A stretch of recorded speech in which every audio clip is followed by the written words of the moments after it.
ഓം നമോ ഭഗവതേ വാസുദേവായ. ഓം നമോ ഭഗവതേ വാസുദേവായ. ഓം നമോ ഭഗവതേ വാസുദേവായ.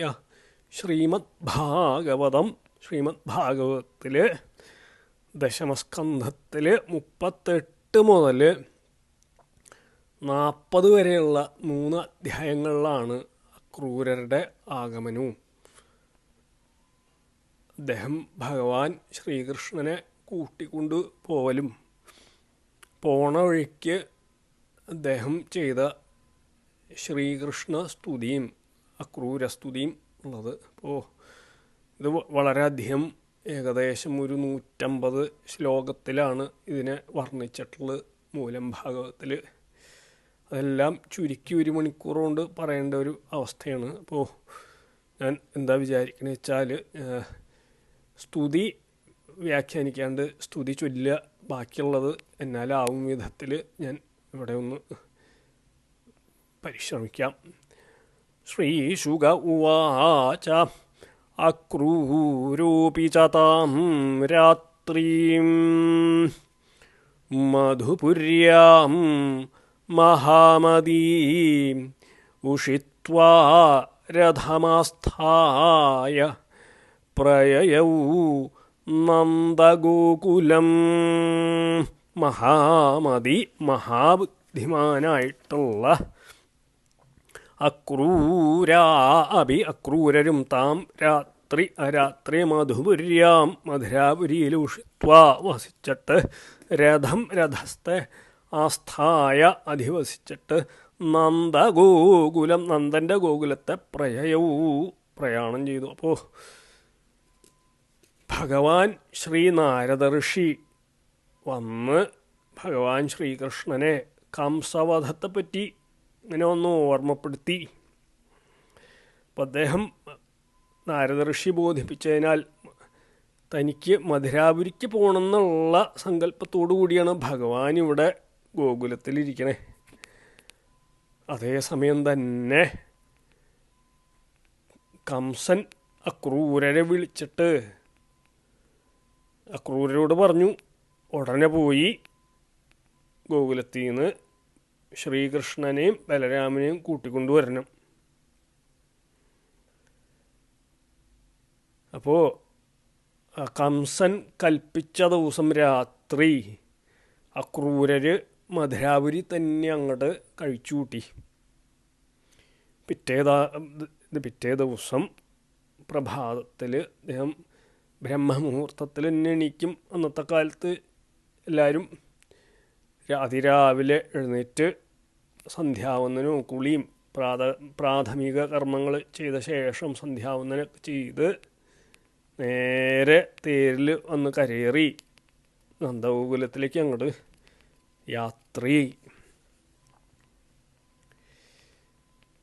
ഗച്ഛൻ പഥി മഹാഭാഗോ ഭഗവത്യംബുജേക്ഷണീ ഭക്തിം പരാം ഉപഗത ഏവമേതത് അചിന്തയത്. ഭഗവാൻ ശ്രീകൃഷ്ണൻ്റെ കാരുണ്യം അക്രൂരരിൽ ഉണ്ടായതുകൊണ്ടാണ് ദുഷ്ടനായിട്ടുള്ള കംസൻ തന്നെ ഭഗവാന്റെ സന്നിധിയിലേക്ക് വിളിച്ചയച്ചത് എന്ന് അക്രൂരർക്ക് അങ്ങോട്ട് മനസ്സിലായി. അപ്പോൾ തനിക്ക് ഈശ്വരകാരുണ്യലാഭസ്വരൂപമായിട്ടുള്ള മഹാഭാഗ്യം തനിക്ക് സിദ്ധിച്ചതിൽ അദ്ദേഹം ആകെ സന്തോഷിച്ചു.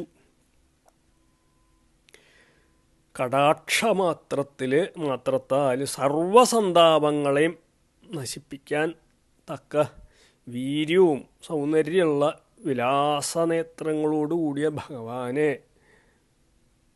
ഹൃദയത്തിങ്കൽ ധ്യാനിച്ചുകൊണ്ട് വഴിക്കട സഞ്ചരിക്കുന്ന അക്രൂരൻ്റെ മനസ്സിൽ പരമമായിട്ടുള്ള ഭഗവത് ഭക്തി സമുജ്വലിച്ചു. അദ്ദേഹം ഓരോന്ന് ചിന്തിക്കാൻ തുടങ്ങി. മാനസികമായിട്ട് അദ്ദേഹം സങ്കല്പിക്കാൻ തുടങ്ങിയപ്പോൾ സാധാരണ ഒരു ജീവാത്മാവല്ല അക്രൂരർ. സാധാരണ എല്ലാവരും വിചാരിക്കും ഭഗവത് ഭക്തി എത്ര എളുപ്പമാണ്. അത്ര എളുപ്പമല്ല ഭഗവത് ഭക്തി ഉണ്ടാവച്ചാൽ. ഭഗവത് ഭക്തിയുള്ളവർ ലോകത്തിൽ വളരെ ദുർലഭ. 1 കോടിയിൽ എത്രയാണ് കഷ്ടി ഒരാളോ കഷ്ടി ഉണ്ടാവാം, അത്രയേ ഉള്ളൂ. ഭഗവത് ഭക്തിയെ, ശ്രീകൃഷ്ണ ഭക്തിയെപ്പറ്റി നമ്മുടെ ശ്രുതിയിൽ പറയണേ, ജന്മാന്തര സഹസ്രേഷു യോഗധ്യാന സമാധിഭി നരാണാം ക്ഷീണപാപാനാം കൃഷ്ണഭക്തി പ്രജായതേ. ജന്മാന്തര സഹസ്രേഷു, ആയിരക്കണക്കിന് ജന്മങ്ങളിൽ, യോഗധ്യാന സമാധിഭി, യോഗവും ധ്യാനവും സമാധിയും തപസ് അതികഠിനമായിട്ടുള്ള തപസ് ആയിരക്കണക്കിന് ജന്മങ്ങളിൽ ചെയ്ത് കഴിയുമ്പോൾ നരാണാം ക്ഷീണപാപാനാം, മനുഷ്യൻ്റെ പാപം നശിച്ചു കഴിയുമ്പോൾ കൃഷ്ണഭക്തി പ്രജായതേ, ഭഗവാൻ ശ്രീകൃഷ്ണൻ്റെ ഭക്തി കിട്ടുമെന്ന് പറയണം. അത്ര ദുർലഭമാണ് ഭഗവത് ഭക്തി. വളരെ വളരെ ബുദ്ധിമുട്ടാണ്. ഭക്തിയുടെ ദാസിയാണ് മുക്തി. നിങ്ങളുടെ ഭാഗവത മഹാത്മ്യത്തിൽ പത്മപുരാണത്തിൽ പറയുന്നുണ്ട്, ഭക്തിയുടെ ദാസിയാണ് മോക്ഷം. അപ്പോൾ അത്ര ഉത്കൃഷ്ടമായിട്ടുള്ള ഒരു വസ്തുവാണ് ഭഗവത് ഭക്തി. അപ്പോൾ അങ്ങനെയുള്ള അക്രൂരരുടെ കഥയെ ആ ഭഗവാനെ കാണാൻ പോകുമ്പോൾ അദ്ദേഹത്തിൻ്റെ മനോവിചാരം കുറച്ച് പറയണമെന്നുണ്ട്. അപ്പോൾ തനിക്ക് ഉടനെ സിദ്ധിക്കാൻ പോണ ഭഗവത് ദർശനത്തെ ആലോചിച്ചിട്ടുണ്ടായ സന്തോഷാധിക്യം നിമിത്തം അക്രൂരർ ചിന്ത അങ്ങോട്ട് തുടങ്ങി. ദുഷ്ടനായിട്ടുള്ള കംസൻ്റെ അധീനത്തിലിരിക്കാൻ തക്ക മഹാപാപം താൻ ജന്മത്തിൽ ചെയ്തിട്ടുണ്ട്. അത്ര മഹാപാപം ചെയ്ത കൊണ്ടാണ് താൻ കംസൻ്റെ അധീനത്തിൽ, മഹാദുഷ്ടനായിട്ടുള്ള കംസൻ്റെ അധീനത്തിൽ ഇരിക്കാൻ ഇടവന്നത്. അങ്ങനെയുള്ള താൻ പാപം കൂടാണ്ട് മഹത്തായിട്ടുള്ള ഏതോ ഒരു മഹായാഗവും കൂടെ ചെയ്തിട്ടുണ്ട്. അല്ലെങ്കിൽ ഏതോ വ്രതോ ഉപവാസാദികളോ വളരെ കഠിനമായിട്ട് അനുഷ്ഠിച്ചിട്ടുണ്ട്. അല്ലെങ്കിൽ ഏതെങ്കിലും ഒരു മഹാത്മാവിന് ശ്രേഷ്ഠമായിട്ടുള്ള പദാർത്ഥം താനോ ചെയ്തിട്ടുണ്ടാവും. എന്താണെന്ന് നിശ്ചയിക്കാൻ എന്നെ കൊണ്ട് അങ്ങോട്ട് സാധിക്കണില്ല. എന്താ വെച്ചാൽ ഈ വിധമുള്ള എന്തെങ്കിലും മഹത്തായിട്ടുള്ള ഒരു മഹാപുണ്യകർമ്മം ചെയ്യാണ്ട് ഭഗവത് ദർശനം സാധ്യമല്ല. എനിക്കിപ്പോൾ ക്രൂരർ വിചാരിക്കുക, ബ്രഹ്മാദിദേവന്മാർ കൂടി ദുർലഭമായിരിക്കണ ഭഗവത് ദർശനമല്ലേ സാധിക്കാൻ പോണേ. അപ്പോൾ ഏതോ വിധ മഹാപുണ്യം ഞാൻ ജന്മാന്തരത്തിൽ ചെയ്തിട്ടുണ്ട്, ഉറപ്പാണ്. കാരണം എന്താ വെച്ചാൽ അക്രൂരർ സംശയിച്ചേക്കണു, ശൂദ്രർക്ക് മമൈതദുർലഭം മന്യ ഉത്തമശ്ലോകദർശനം വിഷയാത്മനോ യഥാ ബ്രഹ്മകീർത്തനം ശൂദ്രജന്മന. ഇതിലൊരു വലിയൊരു ഉപമ നമ്മളെല്ലാവരും ശ്രദ്ധിച്ച് മനസ്സിലാക്കേണ്ടതാണ്. കാരണം ചാതുർവർണ്ണയത്തെപ്പറ്റി പലരും പല വിധത്തിലും പറയാറുണ്ട്. അപ്പോൾ ഇത് ഭഗവാൻ വേദവ്യാസരെ എഴുതിയിട്ടുള്ള ഒരു ശ്ലോകമാണ് ഭാഗവതത്തിൽ. അസത്യം അദ്ദേഹം എഴുതലില്ലോ. അപ്പോൾ ഇതിൽ പറയണേ, ശൂദ്രന് വേദോച്ചാരണം ദുർലഭമാകാൻ കാരണമല്ലേ? എന്താ കാരണം?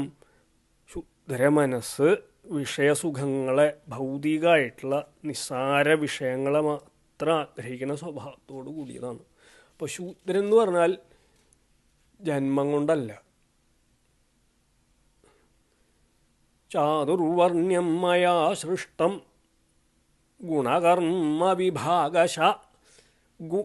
ഗുണം കൊണ്ട് കർമ്മം കൊണ്ടുമാണ് ചാതുർവർണ്ണം നിശ്ചയിച്ചേക്കുന്നത്, ജന്മം കൊണ്ടല്ല. അപ്പോൾ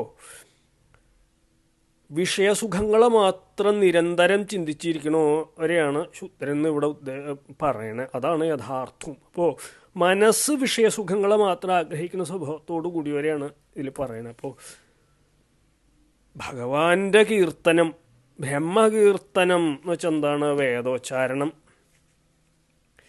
ഈ വിഷയസുഖങ്ങളെ നിരന്തരം ചിന്തിച്ചുകൊണ്ടിരിക്കുന്നവർക്ക് വേദോച്ചാരണത്തിന് സമയം ഉണ്ടാവില്ല.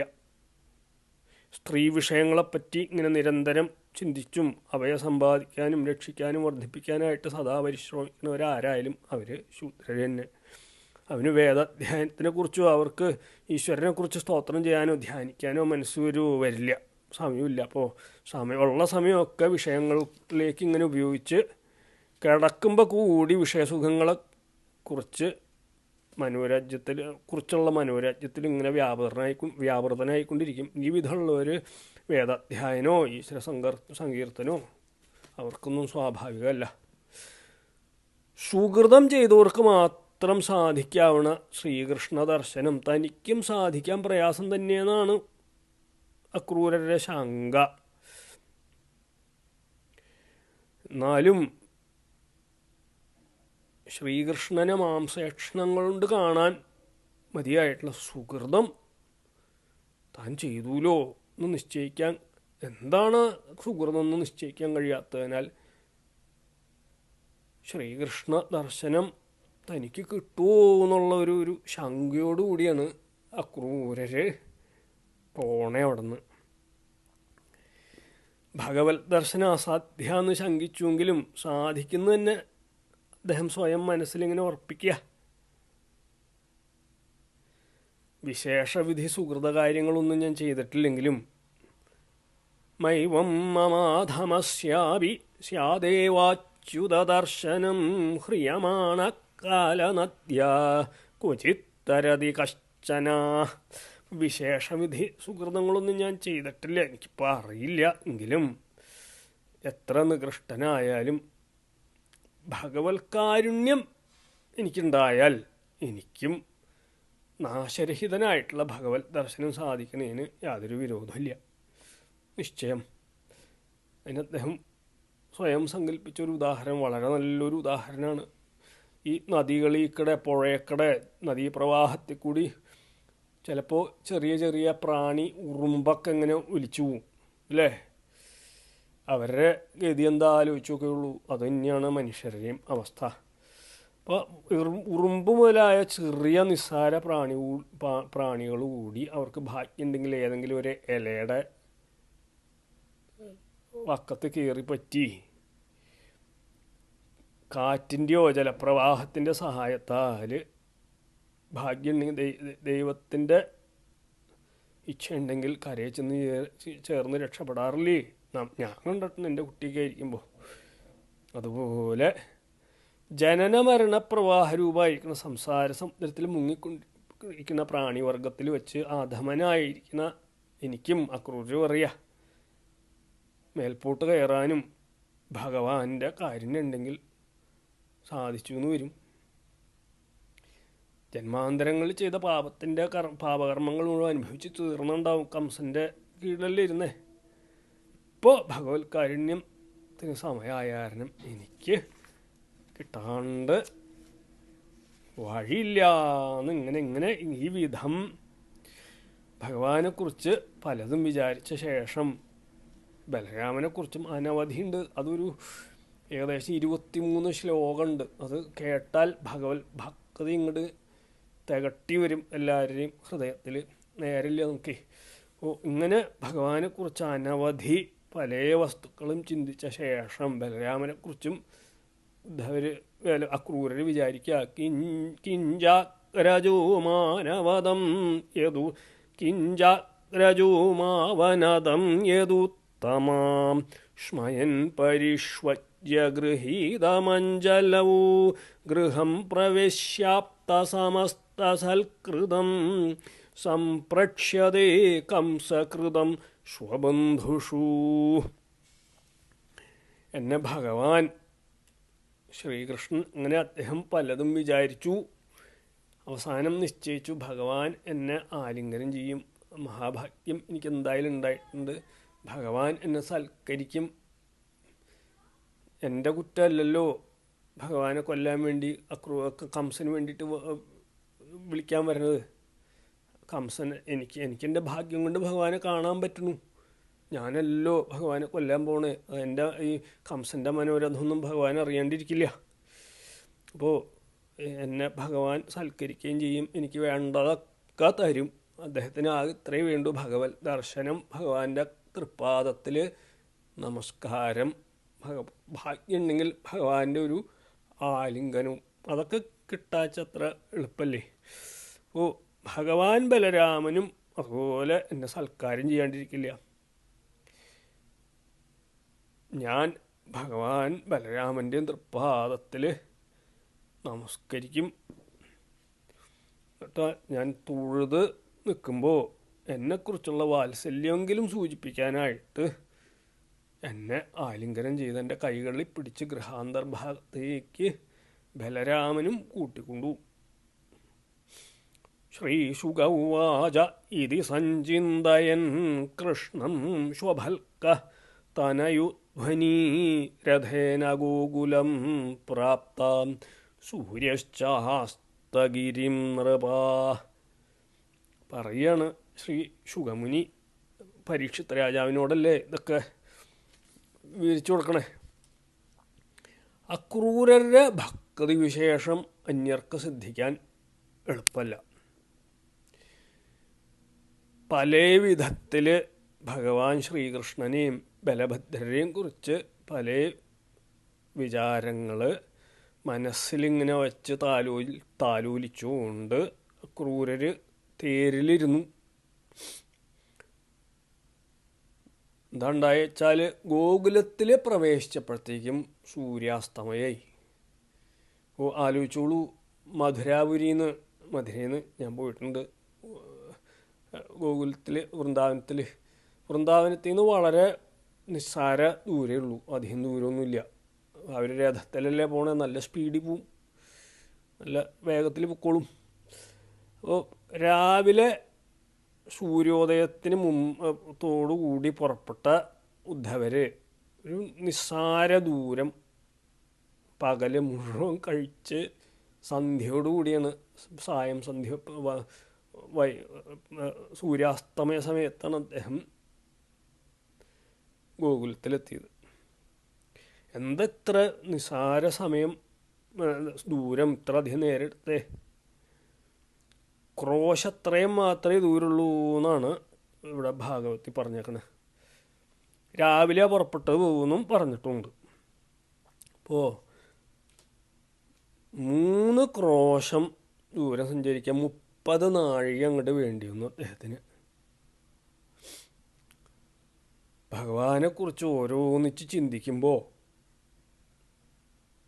തന്നെയും തൻ്റെ യാത്രയും തന്നെ മറന്ന് തേരിളക്കാണ്ട് ഒരേ സ്ഥലത്ത് തന്നെ ആ ഭഗവത് വിചാരത്തിൽ മുഴുകിക്കൊണ്ട് ഇങ്ങനെയായിട്ട് നിൽക്കും. നമ്മളൊക്കെ എന്താ പറയുക, സാധാരണ ഒരു ജീവന് ഭഗവാന്റെ വിചാരം തന്നെ വരില്ല, വേറെ പല കാര്യങ്ങളായിരിക്കും ഇങ്ങനെ വരിക. അപ്പോൾ ഒരു അര നിമിഷം പോലും അദ്ദേഹത്തിന് ഭഗവാൻ വിചാരമല്ലാതെ വേറൊന്നും ഉണ്ടായിട്ടില്ല എന്ന് സാരം. അങ്ങനെ ഭഗവാനെക്കുറിച്ച് ചിന്തിച്ച് ഇങ്ങനെ തേരിളക്കാണ്ട് ഒരേ സ്ഥലത്ത് തന്നെ ഇങ്ങനെ മുഴുകി നിൽക്കും. കുറേ നേരം നിൽക്കും, പിന്നെ അല്പം സഞ്ചരിക്കും, പിന്നെയും അതേ വിധം ചിന്ത ചെയ്ത് ഇങ്ങനെ താമസിക്കും. ഇങ്ങനെ സഞ്ചരിച്ചുകൊണ്ടാണ് നേരം അസ്തമയായത്. അപ്പോൾ അതിനാൽ അക്രൂരർ ചെയ്ത ചിന്താവിശേഷങ്ങളെയും അക്രൂരരുടെ ഭക്തി അതിശയത്തെയും മുഴുവൻ പറഞ്ഞറിയിക്കാൻ വളരെ പ്രയാസമാണ്. ഭഗവത് ഭക്തന്മാരുടെ സന്തോഷപാരവശ്യാവസ്ഥകൾ ആലോചിച്ച് തന്നെ അറിയണമെന്ന് മാത്രമല്ല, ഭഗവാൻ ശ്രീകൃഷ്ണൻ്റെ ചിന്ത നിമിത്തം ചിലപ്പോൾ അക്രൂരർ ഏത് വഴിക്കടെ ആണ് സഞ്ചരിക്കണേന്നുള്ള വിചാരം കൂടി നശിച്ചുപോയി. ചിലപ്പോൾ വഴി തെറ്റിയിട്ട് വല്ല കുണ്ടിലോ കുഴിയിലോ ഒക്കെ ഇങ്ങനെ ചാടി സഞ്ചരിച്ചുകൊണ്ടിരിക്കും. അത് അക്രൂരർ അറിഞ്ഞിട്ടില്ല.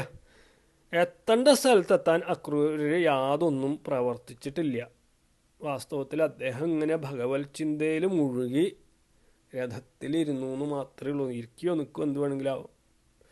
അപ്പം അദ്ദേഹം മാനസികമായിട്ടോ ശാരീരികമായിട്ടോ യാതൊന്നും പ്രവർത്തിച്ചിട്ടില്ല.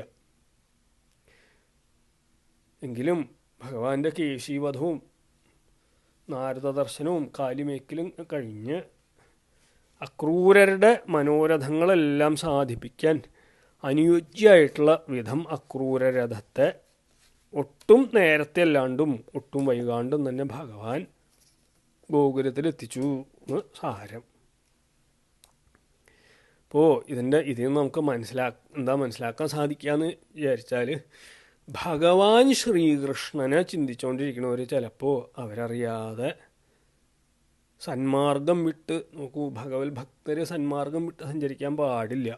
പക്ഷെ അവരറിയാണ്ട് ഭഗവാൻ കൃഷ്ണനെ കുറ്റി നിരന്തരം ചിന്തിച്ചുകൊണ്ടിരിക്കുന്ന അറിയാണ്ട് സന്മാർഗം വിട്ട് സഞ്ചരിച്ചാൽ കൂടി അവരെ ഉത്തമ പുരുഷാർത്ഥമായിട്ടുള്ള മോക്ഷം ഭഗവാൻ ശ്രീകൃഷ്ണനെ അങ്ങോട്ട് പ്രാപിപ്പിക്കും. അക്രൂരർ ഗോകുലത്തിലെത്തിയ പോലെ കൃഷ്ണഭക്തൻ മോക്ഷസ്ഥാനത്തെത്തും. ഇരുട്ടിൽ നരകത്തിൽ ചെന്ന് ചാടില്ല എന്നാണ് നമുക്ക് ഇതിൽ നിന്ന് മനസ്സിലാക്കാൻ സാധിക്കുക. അതിനുള്ള ശ്രദ്ധ ഭക്തന് വേണ്ട ആവശ്യമില്ല എന്നാണ് പറയണേ. അതിൻ്റെ കർത്താവ് ശ്രീകൃഷ്ണനാണ് എന്നുള്ള രഹസ്യ സാരം ഈ ശ്ലോകത്തിൽ അന്തർഗോപനം ചെയ്തേക്കണമെന്ന് നമുക്ക് മനസ്സിലാക്കാം. അനന്യാശ്ചിന്തയന്തോ മാം യേ ജനാ പര്യുപാസതേ തേഷാം നിത്യാഭിയുക്താനാം യോഗക്ഷേമം വഹാമ്യഹം എന്ന് ഭഗവാൻ ഭഗവത്ഗീതയിൽ അരുളി ചെയ്തിരിക്കണേനെ അക്രൂര ഗോകുല പ്രാപ്തിദ്വാര നമ്മളെ ഭഗവാൻ തന്നെ ഇവിടെ കാണിച്ചു തന്നേക്കുന്നു. ശ്രീകൃഷ്ണ ചിന്തയാൽ അന്യ ചിന്തയില്ലാതിരിപ്പവൻ എത്തും ലക്ഷ്യത്തിലക്രൂരൻ ഗോകുലത്തിങ്കലെന്ന പോൽ. അങ്ങനെ അക്രൂരര് ഗോകുലത്തിൽ പ്രവേശിച്ചപ്പോൾ ഭഗവാന്റെ തൃപ്പാദം ഭൂമിയിൽ പതിഞ്ഞേക്കണമുണ്ടു. ഭഗവാനെ ചിന്തിക്കണ ഭക്തന് ഭഗവത് പാദ ദർശനത്തേക്കാൾ ആദരിക്കത്തക്ക മറ്റു വസ്തുവൊന്നുമില്ലല്ലോ. എന്താ വെച്ചാൽ ആ ഭഗവത് പാദത്തിലെ പറ്റിയേക്കണ പൊടികളല്ലേ സർവ സംസാര ദുഃഖങ്ങളെയും നശിപ്പിക്കാൻ ശക്തിയുള്ള വസ്തു. അതിനാലല്ലേ ഇന്ദ്രാദികളായിട്ടുള്ള സകല ലോകപാലകന്മാരും എപ്പോഴും ആ ഭഗവാന്റെ പരിശുദ്ധമായിട്ടുള്ള പാദത്തിൽ പറ്റിയേക്കണ പൊടി സദാസമയം അവരുടെ കിരീടങ്ങളിൽ ധരിക്കണേ. അപ്രകാരം ഇരിക്കുന്ന ആ ദിവ്യപാദ കമലത്തെ ഭൂലോകവാസികൾക്ക് കണ്ട് ആനന്ദിക്കാൻ സാധിക്കുമെങ്കിൽ അതിന്മീതെ ജന്മസാഫല്യ ഹേതുവായിരിക്കണ മറ്റെന്ത് വസ്തുവല്ലേ. ഭൂലോകവാസികൾക്ക് മംഗളം നൽകാനായിട്ട് മംഗള വിഗ്രഹം ധരിച്ചേക്കണ ഭഗവാൻ തൻ്റെ പാദന്യാസങ്ങളെ കൊണ്ട് ഭൂദേവിയെ അങ്ങോട്ട് അലങ്കരിച്ചേക്കണു. പാതയിൽ പലരുടെയും അടികൾ പതിഞ്ഞിരിക്കുമല്ലോ. ഭഗവാന്റെ കാലടികളാന്ന് അക്രൂരൻ എങ്ങനെ ധരിച്ചു വെച്ചാൽ ഭഗവാന്റെ തൃപ്പാദത്തിൽ അടയാളങ്ങളുണ്ട്. പാദത്തിൽ കാലിൻ്റെ അടിയിലേ താമര, യവം, അങ്കുശം, തോട്ടി ഇങ്ങനെയുള്ള രേഖകളുണ്ട്. ഭഗവത് പാദകമലത്തെങ്കിലല്ലാതെ മറ്റൊരു കാലടികളിലും കൃഷ്ണൻ്റെ തൃപ്പാദത്തിലുള്ള വേറൊരു കാലടികളിലും അത് കാണില്ല. അതുകൊണ്ട് ഭഗവാന്റെ തൃപ്പാദത്തിൻ്റെ കാലടി തന്നെയാണ് മനസ്സിലാക്കി രഥമൊക്കെ അങ്ങോട്ട് നിർത്തി അതിനെ സൂക്ഷിച്ച് നോക്കിക്കൊണ്ട് നിന്നു. ഭഗവാന്റെ കാലടികൾ കണ്ടപ്പോൾ സന്തോഷം അങ്ങനെ വർദ്ധിച്ച് ഒരു സംഭ്രമമായിട്ട് അധികരിച്ചു. പിന്നെ അത് ഭഗവത് പ്രേമായി മാറി. ഹൃദയത്തിലുണ്ടായ സാത്വിക വൃത്തിയെ പുറമെ സൂചിപ്പിക്കുന്ന അടയാളമായിട്ടുള്ള രോമാഞ്ചം മുഴുവൻ ദേഹം അങ്ങോട്ട് അക്രൂരരുടെ വ്യാപിച്ചു. കണ്ണീന്ന് കണ്ണുനീര് കുടുകുടാ ഒഴുകി. എൻ്റെ ഭാഗ്യം, ബ്രഹ്മാദിദേവന്മാർക്കൂടി കാണാൻ സാധിക്കാത്ത മഹാപ്രഭുവിൻ്റെ പാദകമലങ്ങളിൽ പറ്റിയ പൊടി ആണ് ഇത് എന്ന് വിചാരിച്ചുകൊണ്ട് തേരീന്ന് അങ്ങോട്ട് ചാടി. അദ്ദേഹത്തിന് ഇറങ്ങാനുള്ള ക്ഷമയും കൂടെ ഉണ്ടായില്ല. തേരീന്ന് അങ്ങോട്ട് ചാടി പൊടിയിൽ കിടന്ന് അങ്ങോട്ട് ഉരുണ്ടു. സാവധാനം ഇറങ്ങിയാൽ മതിയായിരുന്നു, അതിനൊന്നും സാധിച്ചില്ല. മുകളിൽ നിന്ന് ഇരുന്ന നിലയിൽ തന്നെ ചോട്ടിലേക്ക് ചാടി. അത്രത്തോളം ഭക്തി അദ്ദേഹത്തിൻ്റെ ഹൃദയത്തിങ്കൽ വർദ്ധിച്ചു എന്നാണ് സാരം. ദദർശ കൃഷ്ണം രാമം ച വ്രജേ ഗോദോഹനം ഗദൗ പീതനീലാം വരധരൗ ശരദം പുരുഹക്ഷണൗ. അക്രൂരരുടെ മനോരഥ അനുസരിച്ച് വ്രജത്തിൽ പ്രവേശിച്ച ഉടനെ അദ്ദേഹത്തിന് ഭഗവാൻ ദർശനം കൊടുത്തു. ഇനിയുണ്ട് അനവധി ശ്ലോകങ്ങൾ, നമുക്ക് സമയം കുറവായ കാരണം. അപ്പോൾ ഭഗവാന്റെ തൃപ്പാദത്തിലേക്ക് വയസ്സിൻ്റെ ക്രമം അനുസരിച്ച് ആദ്യം അക്രൂരര് ബലഭദ്രരെയാണ് നമസ്കരിച്ചത്. ബലഭദ്രര് എഴുന്നേൽപ്പിച്ച് ആലിംഗനം ചെയ്തു, മഹാഭാഗ്യം. അതിനുശേഷം ഭഗവാൻ ശ്രീകൃഷ്ണൻ്റെ തൃപ്പാദത്തിൽ നമസ്കാരം ചെയ്തു. അദ്ദേഹം ഭഗവാൻ ശ്രീകൃഷ്ണനും അക്രൂരരെ അതുപോലെ തന്നെ പിടിച്ച് ആലിംഗനം ചെയ്ത് അദ്ദേഹത്തിൻ്റെ മനോരഥം അദ്ദേഹത്തിന് അത്ര ഉണ്ടായുള്ളൂ. എനിക്കെൻ്റെ ഭഗവാനെ കാണണം, ആ തൃപ്പാദത്തെങ്കിൽ എനിക്ക് നമസ്കരിക്കണം,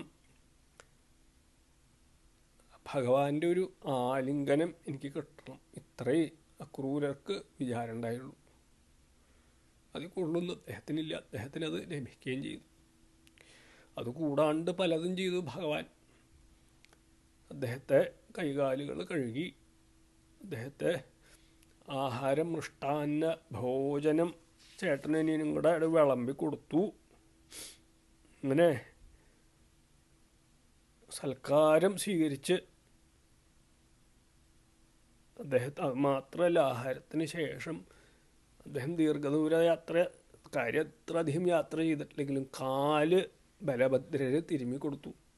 ആലോചിച്ച് നോക്കൂ, ഭഗവത് ഭക്തന് ഈ വിശ്വത്തിൻ്റെ ജനനീ ജനകന്മാരാണ് ബലഭദ്രരും ശ്രീകൃഷ്ണനും.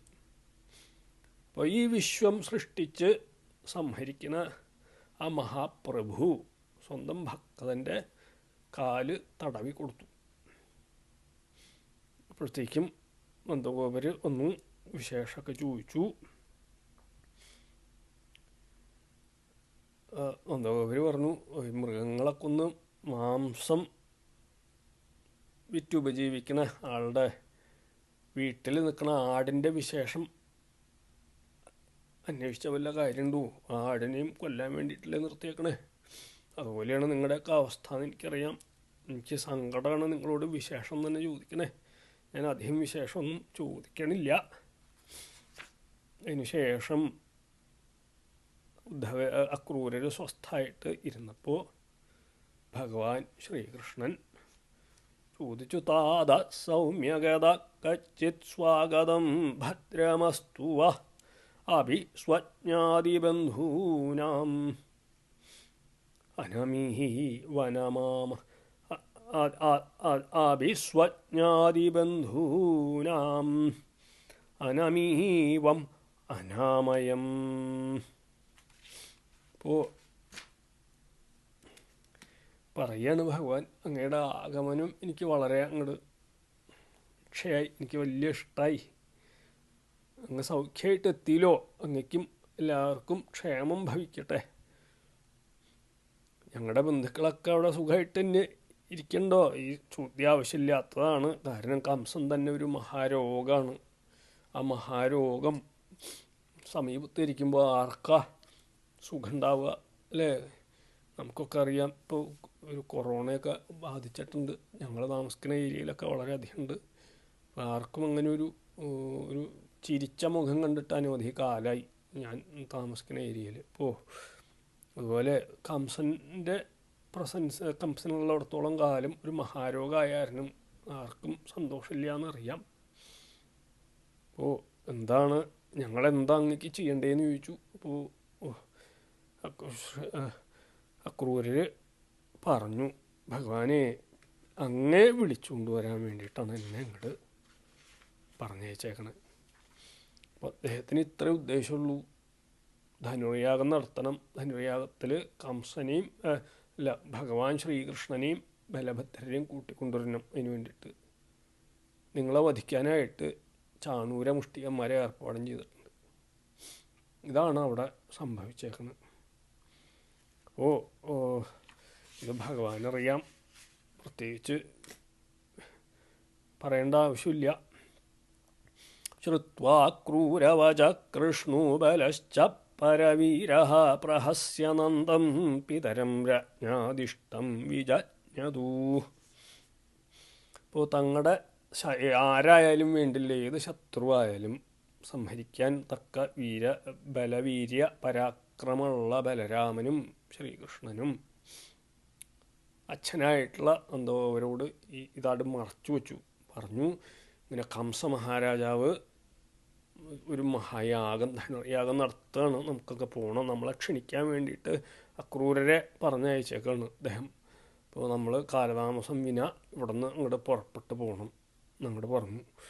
അപ്പോൾ പാവം നന്ദഗോപുരം, അദ്ദേഹത്തിന് കപടബുദ്ധിയില്ലല്ലോ. അദ്ദേഹം ഉടനെ തന്നെ ഭഗവാൻ പറഞ്ഞു, പിന്നെ തിരുവായിക്ക് തിരുവായില്ല എന്നുള്ള രീതിയിൽ വണ്ടികളൊക്കെ തയ്യാറാവട്ടെ. അദ്ദേഹം ഉടനെ തന്നെ ആജ്ഞയും കൊടുത്തു സർവർക്കും പോവാനായിട്ട്. അങ്ങനെ അവർ പാല്, തൈര്, വെണ്ണ, അനവധി അവർക്ക് കൊടുക്കാൻ സാധിക്കുന്ന അവരുടെ കയ്യിലുള്ള വസ്തുക്കളൊക്കെ ഭഗവാനെ സന്തോഷിപ്പിക്കാൻ വേണ്ടിയിട്ടാണ് കംസന് കൊണ്ട് കൊടുക്കാനായിട്ട് അവർ തയ്യാറായി നിന്നു. അപ്പോൾ ഈ സമയത്ത് ഗോകുലത്തിൽ വളരെയധികം ഭഗവാനെ സ്നേഹിക്കുന്ന ഒരു കൂട്ടരുണ്ട്, ഭഗവാന്റെ ഗോപിമാർ. അവർക്കാണ് ഈ സങ്കടം മുഴുവൻ പറഞ്ഞ് ഭഗവാൻ ഗോകുലം ഇങ്ങോട്ട് വിട്ടു പോകുമ്പോഴേ ഇത്രയും കാലം രാവിലെ തൊട്ട് വൈകിട്ട് വരെ ഭഗവത് വൈകിട്ട് എന്നുവെച്ചാൽ നിരന്തരം ഉറക്കത്തിൽ അവർക്ക് തന്നെയാണ്. ഭഗവത് വിചാരമില്ലാതെ വേറൊന്നുമില്ലാത്ത ഒരു കൂട്ടരാണ് ഭഗവാന്റെ പ്രിയ ഭക്തകളായിട്ടുള്ള ഗോപിമാർ. നന്ദഗോപർ ഇത് വിളംബരം ചെയ്തു, അവരത് അറിയുകയും ചെയ്തു. അവർക്കാകെ ഇത് കേട്ടപ്പോൾ അവർക്ക് മനസ്സിലാകെ ഒരു ആധി, അവർക്ക് ഏകദേശം ഉറപ്പായി അവരുടെ ഭഗവാൻ ശ്രീകൃഷ്ണൻ അവരെ വിട്ടുപിരിയാൻ നേരായി. അവർ മഹർഷിമാരെയൊക്കെ തുല്യ തന്നെയാണ് അവരുടെ അവസ്ഥയും, മാനസികമായിട്ടുള്ള അവസ്ഥ. അപ്പോൾ അവർക്ക് ത്രികാലജ്ഞാനമൊക്കെ ഉണ്ടായിരുന്നിരിക്കാം. മനസ്സിൽ ദുഃഖങ്ങളുടെ അധികരിച്ചിട്ട് അവർ പറയാൻ തുടങ്ങി, അഹോ വിധാത തവന ക്വചിത്തയാ സംയുജ്യ മൈത്രയാ പ്രണയേന ദേഹിന താംശ്ചാകൃതാർത്ഥാൻ വിയുനങ്ക്ഷപാർത്ഥകം വിക്രീഡിതം തേ അർഭകചേഷ്ടിതം യഥാ. ഭഗവാൻ ശ്രീകൃഷ്ണൻ ഈ ഗോകുലം വിട്ടുപോകാൻ പറ്റിയ ഒരു പരമാർത്ഥത്തെ ഒരു യഥാർത്ഥ കാരണമൊന്നും കാണാത്ത ഗോപിമാർ അവർ ദൈവത്തെ പഴി പറയാൻ തുടങ്ങി. അവർക്ക് അത്ര ദുഃഖമുണ്ട്. അവർ ബ്രഹ്മാവിനോട് പറയുക, വിധാതാവേ, ഈ സർവ സൃഷ്ടിയും ജീവജാലങ്ങളെയൊക്കെ സൃഷ്ടിക്കണം അങ്ങല്ലേ, അങ്ങക്ക് എല്ലാവരിലും ദയ വേണ്ടവനല്ലേ, അങ്ങക്ക് ആരെക്കുറിച്ച് ഇപ്പോൾ ദയ കാണുന്നില്ലല്ലോ. ഓരോരുത്തരോട് മറ്റോരോരുത്തരുടെ കൂടെ അങ്ങ് ഇടയ്ക്ക് ഇങ്ങനെ യോജിപ്പിക്കും. അതിന് ശേഷം അവർ തമ്മിൽ സ്നേഹം ജനിപ്പിക്കും. അതിൻ്റെ വല്ല ആവശ്യമുണ്ടോ? അതിന് ശേഷമോ വളരെ ക്രൂരമായിട്ട് അവരെ വേർപിരിക്കുകയും ചെയ്യും. ഇപ്പോൾ യോജിക്കുന്നേക്കാളും വിഷമാണ് ഒരാളെ പിരിയുക വെച്ചാൽ. നമുക്ക് സ്നേഹമുള്ള ഒരാളെ പിരിഞ്ഞു പോണ്ടി വരുന്ന ഒരവസ്ഥ. അങ്ങയുടെ ഈ ഉദ്ദേശവും എന്താന്ന് ധരിക്കാൻ ഞങ്ങൾക്കുള്ള ശക്തിയില്ല, ഞങ്ങൾക്ക് മനസ്സിലാവണമില്ല. സർവജ്ഞനായിട്ടുള്ള ബ്രഹ്മാവിനോട് പറയുക, നിന്തിരുവടി അനാഥകളെ കൊണ്ട് ഇങ്ങനെ കളിക്കുന്നത് വളരെ കഷ്ടമാണ്. ഞങ്ങൾക്ക് വലിയ ധനമൊന്നുമില്ല, ഞങ്ങളുടെ സമ്പത്താകെ 3-4 കുറച്ച് പശുക്കളാണ്, കുറച്ച് പാലും ധൈര്യമാണ് ഞങ്ങൾക്ക് ആകെയുള്ള സമ്പാദ്യം. ഞങ്ങളുടെ ജീവിതം കൊണ്ട് എന്തിനാ ബ്രഹ്മദേവ അങ്ങ് കളിക്കണേ? സാധാരണ ജനങ്ങളുടെ സ്നേഹത്തെ ജനിപ്പിച്ച് പിരിക്കുന്നത് കഷ്ടമായിട്ടുള്ള കാര്യം തന്നെയാണ്. പക്ഷേ ഇവിടെ വിശേഷിച്ച് ഭഗവാൻ ശ്രീകൃഷ്ണൻ്റെ കൂടെ യോജിപ്പിച്ച ശേഷം ഈ വിധം പിരിക്കുന്ന കർമ്മം വളരെ കഷ്ടമാണ്. ആർക്കും പിരിയാൻ സാധിക്കില്ല കൃഷ്ണനെ.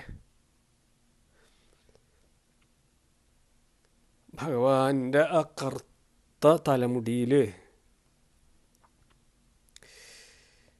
മുകൾ ഭാഗത്ത് അധികം പ്രകാശിക്കുന്ന കറുത്ത തലമുടിയാൽ ചുറ്റപ്പെട്ട് കണ്ണാടിച്ചില്ല് പോലെ മിനുസവും നേർമയുള്ള കവിൾത്തടങ്ങളിൽ ഇരുഭാഗത്തും കവിൾത്തടങ്ങളെ കൊണ്ട് ഇരുഭാഗത്തും പ്രകാശിച്ചും വളരെ ഉന്നതമായിട്ടുള്ള നാസികയാൽ മധ്യഭാഗം അതിമനോഹരായും സർവ ദുഃഖങ്ങളെയും നിശേഷം നശിപ്പിച്ച് പരമാനന്ദത്തെ എനിപ്പിക്കുന്ന മന്ദഹാസലേശത്താൽ മഞ്ജുളായിരിക്കുന്ന ഭഗവാൻ ശ്രീകൃഷ്ണൻ്റെ മുഖത്തെ ഞങ്ങൾക്ക് കാട്ടിത്തന്ന ശേഷം അതിനെ പെട്ടെന്ന് കാണാൻ സാധിക്കാത്ത നിലയിലാക്കി തീർക്കണ കർമ്മം എൻ്റെ എൻ്റെ ഭഗവാൻ, എൻ്റെ ബ്രഹ്മദേവ, എൻ്റെ ദൈവമേ അങ്ങ് ചെയ്യണമല്ലോ. ഇതധികം ആക്ഷേപിക്കത്തക്ക തന്നെ പ്രേമാസ്പദമായിട്ടുള്ള ഭഗവത് സ്വരൂപത്തെ ഗോപികൾ ഏതു വിധമാണ് സ്മരിച്ചതെന്ന് ഭക്തന്മാരാലോചിക്കേണ്ട ആ മാതിരി ഏകാഗ്രാക്കണം എന്ന് സാരം.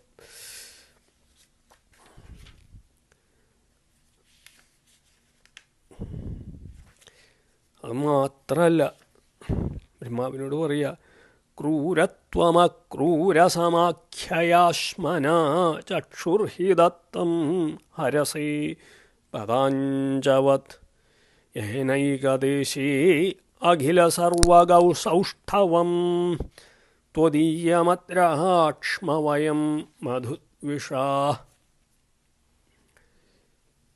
ബ്രഹ്മദേവനോട് പറയുക, അങ്ങ് അതിക്രൂരനാണ് യുക്തിപൂർവം അവർ അങ്ങോട്ട് സമർത്ഥിക്കുക.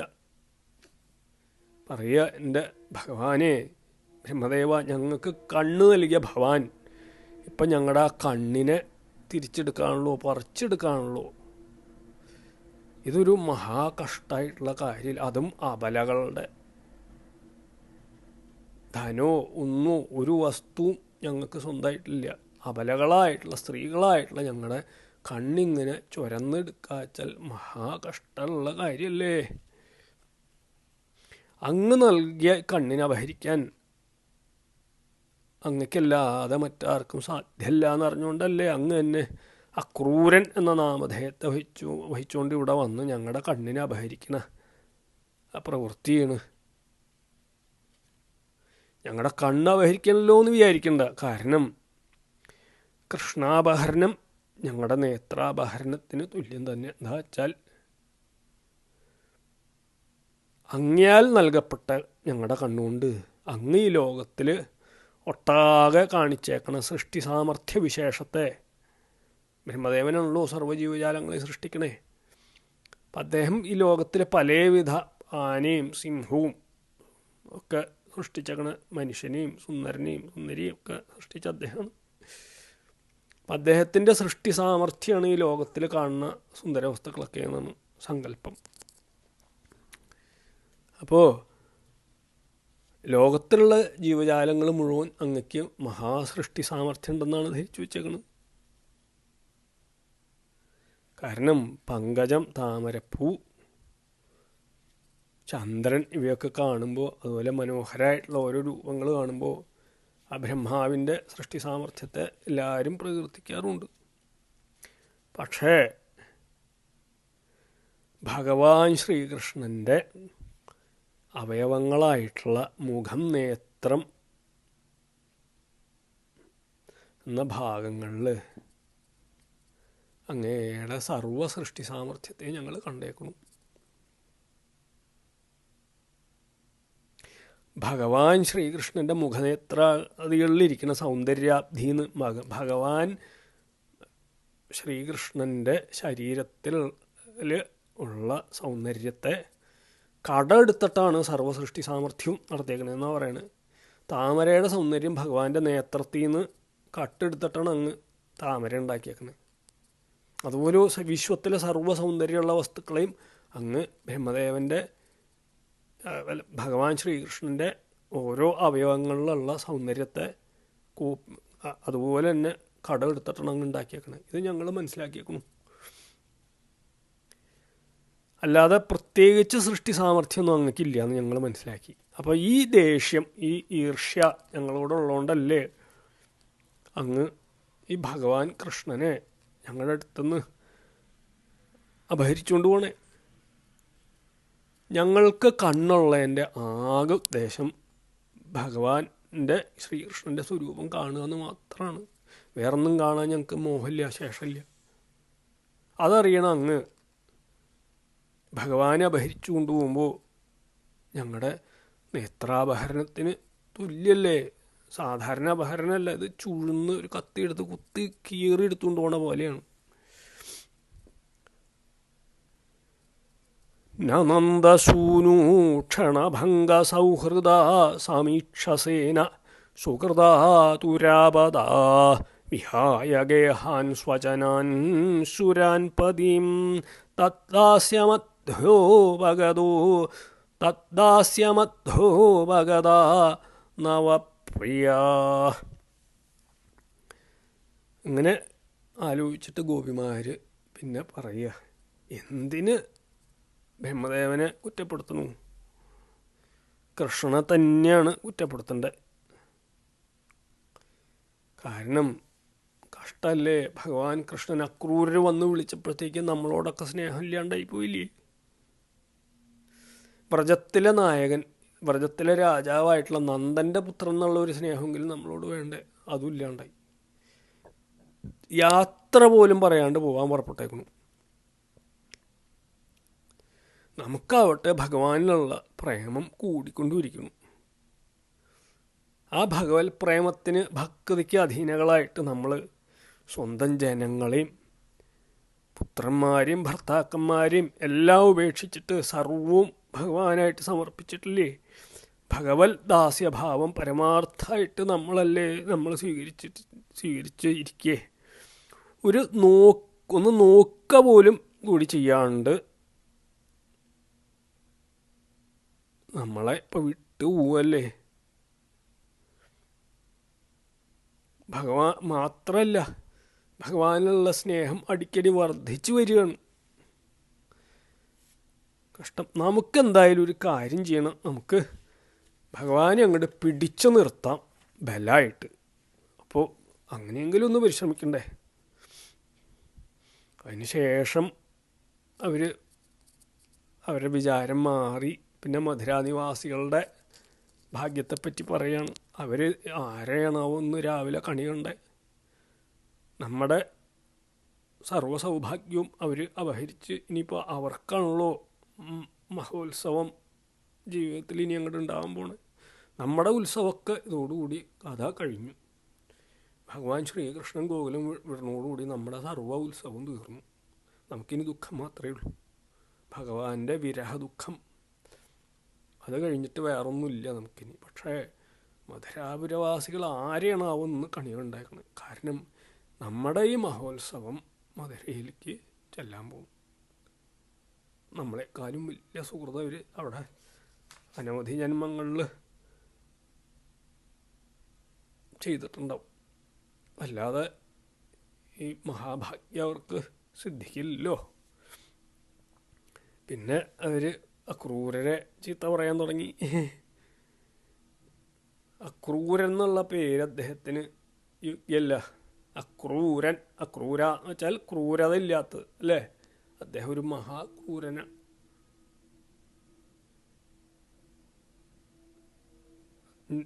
നമ്മളെ ഒന്ന് സമാധാനിപ്പിക്കുക പോലും ചെയ്യണില്ല അദ്ദേഹം.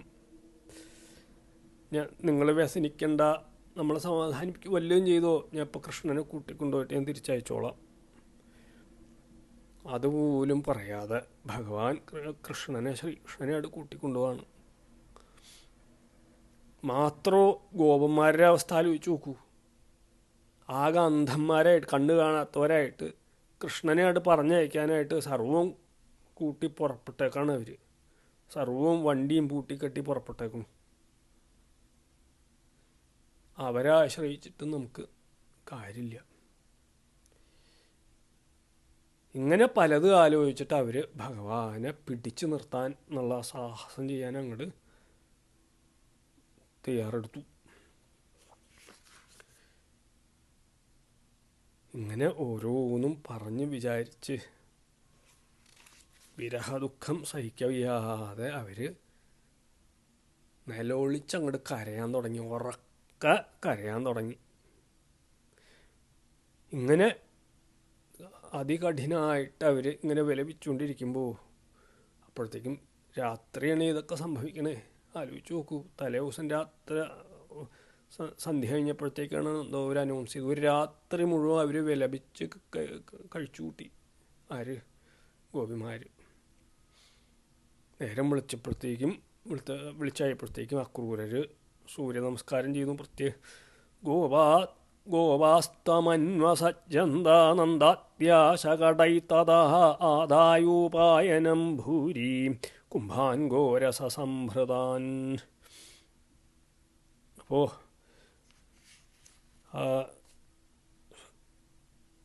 രാവിലെ അക്രൂര സൂര്യ നമസ്കാരമൊക്കെ ചെയ്ത് വണ്ടിയിൽ വന്ന് കയറി.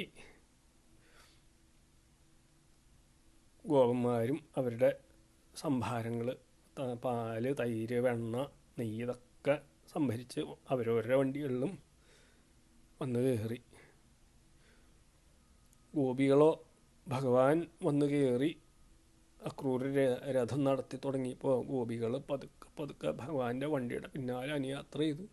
സങ്കടം സഹിക്കവയ്യാതെ കൈ ഉയർത്തി ഇങ്ങനെ നിൽക്കണ കണ്ടാൽ ഒരു കടലാസിൽ വരച്ച ചിത്രങ്ങളോ അതുപോലെ നിശ്ചേഷ്ടകളായിട്ട് മനസ്സാകെ മരിച്ച് ഇങ്ങനെ നിൽക്കണ അവരെ ഭഗവാനെ പിരിയണ ആ അവസ്ഥ കണ്ടാൽ വായിച്ചാൽ സങ്കടം വരാത്ത ഏതൊരാൾക്കും സങ്കടം വരും. ഭഗവാനും വളരെയധികം സങ്കടം വന്നു ഇത് കണ്ടിട്ട്. പക്ഷെ ഭഗവാൻ ഗൗരവം വിടാണ്ട് അവരുടെ നേരെ തൻ്റെ ദൂതനെ പറഞ്ഞയച്ചു, സമാധാനിപ്പിച്ചു. ഞാൻ തിരിച്ചു വന്നോളാം. അങ്ങനെ അക്രൂരരുടെ കൂടെ ഭഗവാൻ അവിടെ നിന്ന് പുറപ്പെട്ട് ഉച്ചയായപ്പോഴത്തേക്കും യമുനാ നദിയുടെ തീരത്ത് കരയിലെത്തി. വണ്ടിയൊക്കെ നിർത്തി അവർ അപ്പോൾ ഭഗവാനും ബലഭദ്രരും പോയി നദിയിലൊക്കെ ഇറങ്ങി കുളിച്ച് സന്ധ്യാവന്ദനമൊക്കെ ചെയ്തിട്ട് വന്നു. അതിന് ശേഷം അവർ വന്നതിന് ശേഷം തിരിച്ചു വണ്ടിയിൽ വന്നപ്പോൾ അക്രൂരർ പോയി. അദ്ദേഹം ചെന്ന് കുളിച്ച് മുങ്ങി താഴെ യമുനയുടെ ഉള്ളിൽ രഥത്തിലിരിക്കുന്ന ഭഗവാൻ ശ്രീകൃഷ്ണനെയും ബലഭദ്രരെയും കണ്ടു. അതിന് ശേഷം അദ്ദേഹം പൊങ്ങി സംശയേ, വണ്ടിയിലിരുന്ന രണ്ടുപേരെ എങ്ങനെ ഇവിടെ കാണണം ഇങ്ങനെ. അപ്പോൾ അദ്ദേഹം ഒന്ന് പൊങ്ങി നോക്കി. അപ്പോഴും അവർ വണ്ടിയിലിരിപ്പുണ്ട്. തിരിച്ച് വീണ്ടും ജലത്തിൻ്റെ ഉള്ളിലേക്ക് മുങ്ങി നോക്കി. ഇപ്പോൾ കണ്ടത് ആദിശേഷൻ്റെ പള്ളിമത്തയിൽ, ആദിശേഷനാവണ പള്ളിമത്തയിൽ ശയിക്കണ ഭഗവാൻ ശ്രീകൃഷ്ണനെയാണ്. അദ്ദേഹത്തിൻ്റെ രൂപം വളരെയധികം വിവരിച്ചിട്ടുണ്ട്. നമുക്ക് സമയമില്ലാത്ത കാരണം അത് വളരെ നിസാരൊക്കെയാണ്. ആ അവസ്ഥ മാത്രം പറഞ്ഞു നിർത്തുകയാണ് ഇവിടെ. സുനന്ദനന്ദ പ്രമുഖൈ പാർഷദൈ സനകാദിഭിഃ സുരേശൈർ ബ്രഹ്മരുദ്രാദ്യൈർ നവഭിശ്ചദ്വിജോത്തമൈ പ്രഹ്ലാദ നാരദവസുപ്രമുഖൈർ ഭാഗവതോത്തമൈ സ്തൂയമാനം പൃഥക് ഭാവൈർ വജോഭിർ അമലാത്മഭിഃ. 8 ദിക്കുകളിൽ സുനന്ദൻ, നന്ദൻ മുതലായ ഭൃത്യവർഗങ്ങൾ സ്വാമി പ്രസാദിക്കണേന്നും പശ്ചിമഭാഗത്തിൽ സനകാദികളായിട്ടുള്ള യോഗീശ്വരന്മാർ ഹെ ബ്രഹ്മസ്വരൂപ പ്രസീതാന്നും, വലത് ഭാഗത്ത് ബ്രഹ്മാവ് ഭഗവാൻ ശ്രീപരമേശ്വരൻ മുതലായ ദേവാധിപതികളിൽ ഹെ മഹേശ്വര പ്രസീതാന്നും, ഇടത് ഭാഗത്ത് മരീചി, അത്രി, അങ്കിരസ്, പുലസ്ത്യൻ, പുലഹൻ, ക്രതു, ഭൃഗു, വാസിഷ്ഠൻ എന്നിവർ പ്രജാപതി പരംഭുരുഷ പ്രസീതാന്നും, മുൻഭാഗത്ത് എതിർമുഖമായിട്ട് നിൽക്കുന്ന ഭഗവത് ഭക്ത പ്രമാണിമാരായിട്ടുള്ള പ്രഹ്ലാദൻ, നാരദർ, ഉപരിചരൻ, വസു മുതലായവർ ഹേ പരദൈവമേ പ്രസീതാന്നും ഭിന്ന ഭിന്ന പേരോടുകൂടി ഭഗവാനെ സ്തുതിച്ചുകൊണ്ട് ഇങ്ങനെ നിൽക്കണു. അങ്ങനെ ഓരോരോ ഭാവനയിൽ പരിശുദ്ധരായ അവർക്ക് അതാതു ഭാവസ്വരൂപനായിട്ട് ഭഗവാൻ അങ്ങനെ പ്രത്യക്ഷപ്പെട്ട് ആ ദർശനം കിട്ടിയോടുകൂടി അദ്ദേഹത്തിൻ്റെ മനസ്സാകെ ശുദ്ധായി. അക്രൂരര് ഭഗവാനെ സ്തുതിക്കാൻ തുടങ്ങി. ഈ സ്തുതി ഞാൻ വായിച്ചു പോവാണ്, അത് വ്യാഖ്യാനിക്കാൻ ശേഷം നേരിലും ശ്ലോകമാണ്. ഓം നമോ ഭഗവതേ വാസുദേവായ. ഓം നമോ ഭഗവതേ വാസുദേവായ. ശ്രീമദ് ഭാഗവതം ദശമസ്കന്ധം 40-ാം അധ്യായം. അക്രൂര ഉവാച നാദോസ്മ്യഹം ത്വാഖിലഹേതുഹേതും നാരായണം പൂരുഷമാദ്യമവ്യയം എന്നാഭിജാതാദരവിന്ദകോശാത് ബ്രഹ്മാവിരാസീത് യദയേഷ ലോക ഭൂയോസ്തമഗ്നി പവന ഘമാതിർമഹാജനാതിർമന ഇന്ദ്രിയാണി സർവേന്ദ്രിയാർത്ഥാ വിബുധാശ്ച സർവേ ഏഹേതവസ്തേ ജഗദോ അംഗഭൂതാ നൈതേ സ്വരൂപം വിദുരാത്മനസ്തേ അജാദയോ അനാത്മതയാ ഗൃഹീത അജൂനുബദ്ധ സഗുണൈർ അജായ ഗുണാത് പരം വേദനതേ സ്വരൂപം ത്വാം യോഗിനോ യജന്ത്യത്ഥാ മഹാപൂരുഷമീശ്വരം സാധ്യാത്മം സാധിഭൂതം ച സാധിദൈവം ച സാധവാം ത്രയ്യാ ച വിദ്യയാ കേചിത് ത്വാം വൈ വൈദാനികാത് വിജായജന്തേ വിദതൈർയജ്ഞൈർ നാനാരൂപമരാഖ്യയാം ഏകേ ത്വാഖിലകർമാണി സന്യസ്യോപശമം ഗതാ ജ്ഞാനിനോ ജ്ഞാനയജ്ഞേന യജന്തി ജ്ഞാനവിഗ്രഹം അന്യേ ച സംസ്കൃതാത്മാനോ വിധിനാഭിഹിതേന തേ യജന്തി ത്വന്മയാ ത്വാം വൈ ബഹുമൂർത്യേകമൂർത്തികം ത്വമേവാന്യേ ശിവോക്തേന മാർഗേണ ശിവരൂപിണം ബഹ്വാചാര്യവിഭേദേന ഭഗവാൻ സ്വമുപാസതേ. ഈ ശ്ലോകത്തിൽ ത്വമേവാന്യേ ശിവോക്തേന മാർഗേണ ശിവരൂപിണം ബഹ്വാചാര്യവിഭേദേന ഭഗവാൻ സമുപാസതേ. അപ്പോൾ ഓരോ രീതിയിൽ ഓരോരുത്തരും ഭഗവാനെ സാധനയുടെ കാര്യമാണ് പറയണേ. ഇതിൽ ഭഗവാൻ പറയുക കൃഷ്ണനോട് നിന്തിരുവടിയെ ശിവനാന്ന് ചില ആചാര്യന്മാർ പറയുന്നു. പ്രപഞ്ചകാര്യങ്ങളെല്ലാം അടങ്ങുമ്പോൾ ആനന്ദമാത്രമായിട്ടുള്ള യാതൊരു പരമതത്വം അന്തർവൃത്തിയായിട്ട് അനുഭവിച്ചറിയണു. ആ പരമചൈതന്യ സ്വരൂപനായിട്ടുള്ള നിന്തിരുവടിയെ മഹാത്മാക്കൾ ശിവനെന്ന് പറയുന്നു. പരമാത്മാവ് തന്നെയാണ് ഭഗവാൻ ശിവനും. ഭഗവാൻ ശ്രീകൃഷ്ണനും ഭഗവാൻ ശിവനും അഭേദമാണ്. അപ്പോൾ ആരും അങ്ങനെ ഭേദബുദ്ധി ഭഗവാൻ ശിവനിലും ഭഗവാൻ കൃഷ്ണനിലും അശേഷം വയ്ക്കാൻ പാടില്ല. ഉണ്ടെങ്കിൽ മോക്ഷം കിട്ടില്ല എന്ന് ഭാഗവത്തിൽ പലയിടത്തും പറഞ്ഞിട്ടുണ്ട്. അതോടുകൂടി ആ ജന്മം നശിച്ചു എന്നാണ് പറയണത്. ഭഗവാൻ ശിവനെ എപ്പോൾ ആര് ആക്ഷേപിക്കുന്നു പാടില്ല. അപ്പോൾ ആ ഭഗവാൻ ശിവം ശിവകരം ശാന്തം. അപ്പോൾ ശിവം എന്ന് വെച്ചാൽ പദത്തിൻ്റെ അർത്ഥം ആനന്ദം. ആ ആനന്ദം, ആ പരമാത്മാവിൻ്റെ ആനന്ദം, ആ ആനന്ദമാത്രത്തെയാണ് ശിവൻ എന്ന് മഹാത്മാക്കൾ പറയണേ. അപ്പോൾ ആ ഭഗവാൻ ശിവനെ ഭജിക്കാനുള്ള മാർഗത്തെയും ശൈവം പാശുവതം എന്ന ഭേദത്താൽ ബഹുവിധത്തിൽ ആചാര്യന്മാർ വിവരിച്ചേക്കുന്നു. ആ മാർഗത്തെ അനുസരിച്ച് ഭജിക്കുന്ന ശൈവരും നിന്തിരുവടിയെ തന്നെയാണ് ഭഗവാൻ ശ്രീകൃഷ്ണ തന്നെ ഉപാസിക്കുന്ന. ഉപാസകന്മാരെ രുചിഭേദം നിമിത്തം ബഹുവിധ രൂപങ്ങൾ അവർ നിശ്ചയിച്ച് ഓരോ മാർഗം ആശ്രയിച്ച് ഭജിക്കണമെങ്കിലും ഉപാസ്യനായിട്ടുള്ള ഭഗവാൻ നിന്തിരുവടി തന്നെയാണ്. ഇതിൽ പിന്നെ പറയേണ്ട സർവ്വദേവതകളെയും ഭജിക്കുന്നവരും ഭഗവാനെ തന്നെയാണ്. ഞാൻ ശ്ലോകം വായിച്ചു തീർത്തിട്ട് സമയമുണ്ടെങ്കിൽ പറയാം. സർവയേവയജന്തി ത്വാം സർവദേവമയേശ്വരം യേപ്യന്യദേവതാ ഭക്തായദപ്യന്യധിയ പ്രഭൂ യഥാദ്രിപ്രഭവാ നദ്യാ പർജന്യാ പൂരിതാ പ്രഭോ വിശന്തി സർവദ സിന്ധും തത്വത്വാം ഗതയോ അന്തതാ സത്വം രജസ്തമൈതി ഭവത പ്രകൃതിർഗുണാ തേഷു ഹി പ്രാകൃതാ പ്രോതാ ബ്രഹ്മസ്ഥാവരാദയാ തുഭ്യം നമസ്തേ ത്വവിഷക്തദൃഷ്ടയേ സർവാത്മനെ സർവധിയാം ച സാക്ഷിണേ ഗുണപ്രവാഹോ അയം അവിദ്യയാ കൃതാ പ്രവർത്തതേ ദേവനൃതര്യ ആത്മസു അഗ്നിർമുഖം തേ അവനിരഘ്രിരീക്ഷണം സൂര്യോ നഭോ നാഭിരഥോ ദിശശ്രുതി